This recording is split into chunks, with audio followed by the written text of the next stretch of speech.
Student, स्वागत है आपका अपने यूट्यूब चैनल में। कल हमने आपको आत्म परिचय एक गीत कविता के पद्यांश कराए थे। आज हम उसी कविता से संबंधित कुछ अभ्यास के महत्वपूर्ण प्रश्न आपको कराने जा रहे हैं।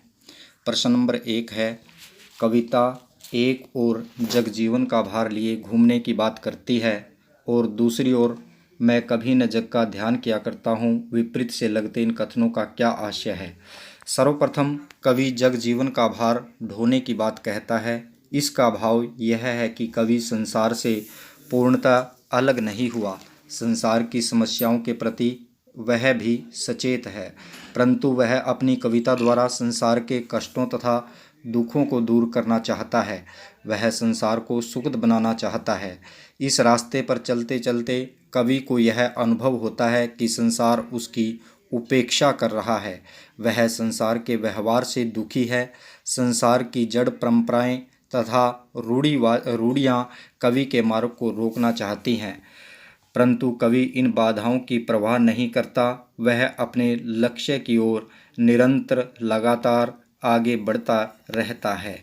प्रश्न नंबर 2 है, जहाँ पर दाना रहते हैं वहीं नादान भी होते हैं, कवि ने ऐसा क्यों कहा होगा।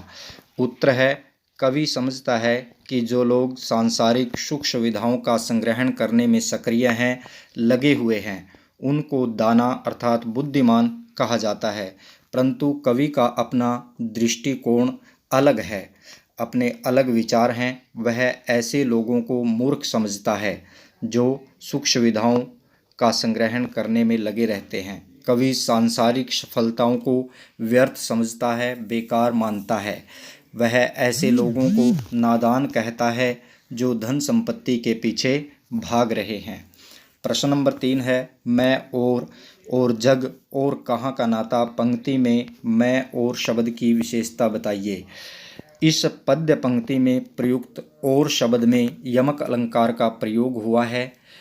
प्रथम एवं तृतीय और का अर्थ अन्य है, अर्थात भिन्न या अलग। कवि स्वयं के साथ जोड़कर भावनाओं से जुड़े हुए व्यक्ति को संकेतित करता है।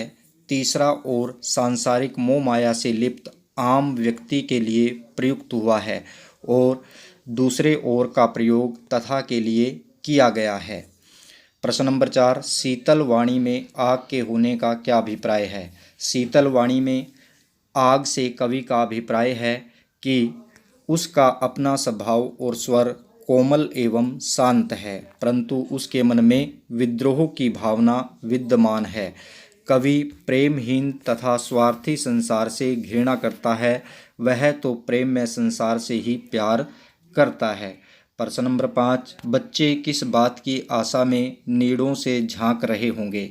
बच्चे इस आशा में नीड़ों से झांक रहे होंगे कि उनके माता पिता उनके लिए चुग्गा अर्थात भोजन सामग्री लेकर आ रहे होंगे। वे शीघ्र घर पर पहुंचकर उन्हें भोजन देंगे और साथ ही प्यार भी करेंगे। प्रश्न नंबर 6 है, दिन जल्दी जल्दी ढलता है कि आवृत्ति से कविता की किस विशेषता का पता चलता है। यह पद्य पंक्ति गीत का एक मुखड़ा है, मुख्य भाग है। इसकी आवृत्ति से प्रेम जन्य व्याकुलता का पता चलता है। प्रेम के क्षण बड़े प्रिय लगते हैं, अतः प्रेम के क्षणों के बीतने का पता ही नहीं चल पाता। तो आपने प्यारे बच्चों, ये 6 प्रश्न इस कविता के नोटबुक पर लिखने हैं और इनकी दोहराई करनी है, याद करने हैं और काम करके आपने व्हाट्सएप करना है मैसेज। आज के लिए इतना ही। कल नई कविता के साथ फिर मुलाकात होगी। तब तक के लिए धन्यवाद।